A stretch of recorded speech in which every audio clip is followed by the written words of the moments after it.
Number 10 is Digimon World Next Order, which I don't know if you noticed, but Digimon seems to be back with vengeance. If you enjoyed the mechanics and presentation to Digimon World Redigitize and Digimon World Decode, well, this is an evolution of that. They're actually adding a second Digimon partner, changing the battle system up a little bit, but it's still AI based, and actually has a little bit of influence from Final Fantasy XIII in that you issue strategic commands as opposed to individual commands, and really the whole system actually probably works a little bit better than Final Fantasy XIII's system if you ask me. It's not a carbon copy. It's certainly different enough that if you have played Final Fantasy XIII, it's still worth trying, because Digimon, let's just go ahead and say it, it's not a melodramatic mess. Number 9, Sniper Ghost Warrior 3, which takes the Sniper Ghost Warrior series into AAA territory. It is the first of CI Games series that will feature a budget comparable to an actual modern day AAA game. Which, considering what they did without that kind of a budget, I mean, considering how difficult it is to make an impact on the first person tactical shooter genre, I'm excited because they have, without the budget, and now they've got the budget. They did very well, especially with Ghost Warrior 2, and are adding a whole slew of ideas and features to the game, like intel gathering missions where players can use drones, hacking via the drones, safe houses, weapons caches, all the types of things that you might expect from larger scale games adapted to the really precise, damn good mechanics of Sniper Ghost Warrior 2. It's open world, has a day-night cycle and dynamic weather, and supposedly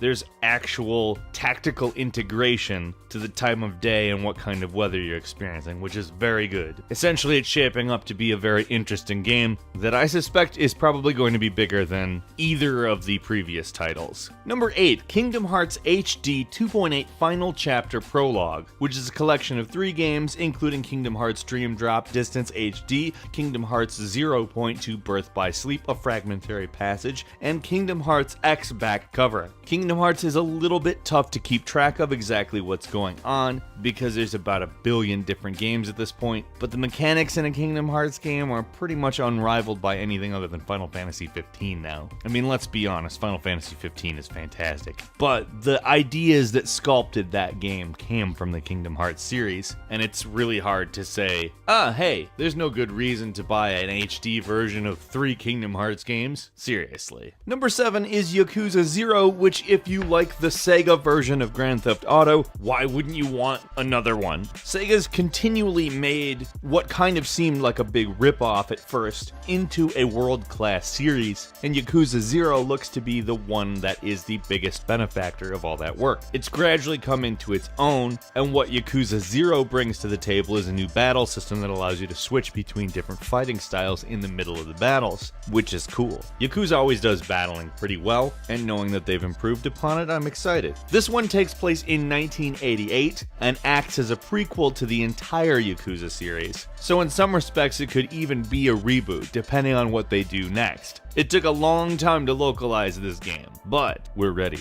Number 6, Night in the Woods is an adventure platformer that puts you in the shoes of May, who returned to her hometown of Possum Springs. The coal mines there have closed and stuff has gotten kind of interesting. There's paranormal stuff going on, basically. The themes of the game are depression, mental illness, the stagnancy of the lower and middle classes, and the slow death of small town America, which, right up my alley. Like, this is the kind of stuff I'm interested in, so, and the graphics, oh my gosh, if you need to look at what's going on the screen right now. I love the colors. I love the art style. I have a feeling this is going to be the type of thing that Falcon really likes. Number 5 is Tales of Berseria, which, if you're aware of the Tales series of JRPGs, you know what you're getting. But if I know my JRPG fans, that means, yeah, I'm in. Berseria is using a new version of the Tales series linear motion battle system they're calling Liberation-Linear Motion Battle System, which, when in a small zone of battle, you can freely move around, and it gives you context-sensitive stuff to do, like you can walk out of the battle area, block, escape, etc. It's not so different that it's foreign, but there are a couple of minor evolutions that sort of go in with what you normally know about a Tales battle system. It also looks gorgeous, but they always do. do. They have such a great style and have figured out how to make a game that just, without looking hyper realistic, looks exactly like what I want it to look like. Number 4, a much more traditional looking JRPG, which was a really fantastic game that came out in 2005 for the PlayStation 2. It's been updated to go onto the 3DS, and I am assuming that it's not going to receive a lot of major graphical changes, but the game itself is a really good looking game, especially for its time period. I'm not going to say it's going to knock your socks off, but it's a great game, and it is everything you expect out of a traditional JRPG, especially one called Dragon Quest. Now, if you're a fan of JRPGs, this is going to be one that you want to play, especially if you've got quite the sense of humor. It really feels at all times like something of a Monty Python or some other kind of British humor type sensibility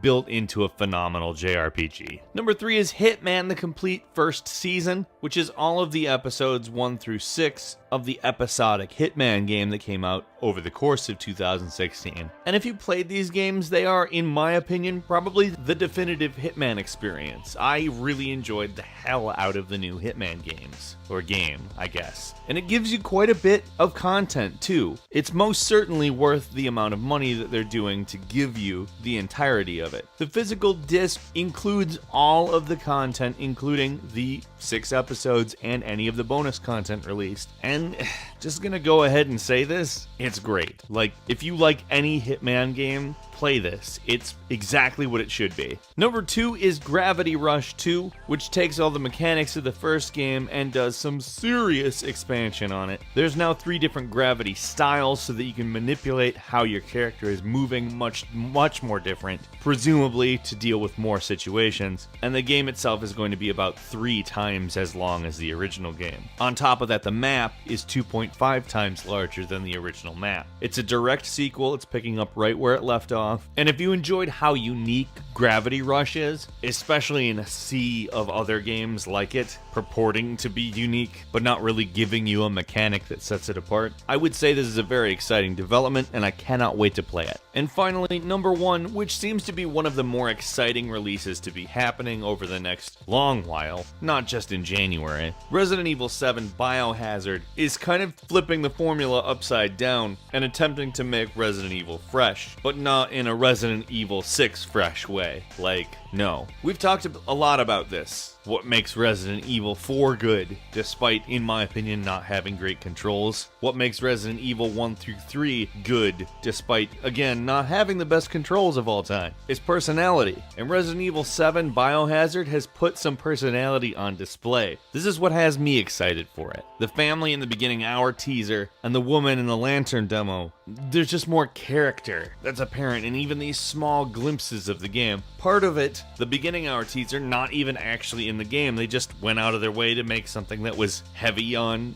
actual character. And that's kind of, in my opinion, what's always made Resident Evil good. And despite the change in format to a more, let's just flat out say, PT-like experience, however, supposedly there is going to be combat elements as well as VR elements. I'm very optimistic, and I think the dry spell is finally over for Resident Evil fans. But that's just a feeling. I could be wrong. We'll see. Which game are you looking forward to most in January 2017? Let us know in the comments. And if you enjoyed this video, please click like. If you're not subscribed, now is a very good time to do just that. You should subscribe now. We upload brand new videos every single day of the week, and we thank you very much for watching this one. I am Falcon. You can follow me on Twitter @FalconTheHero, and we'll see you next time right here on Game Ranks.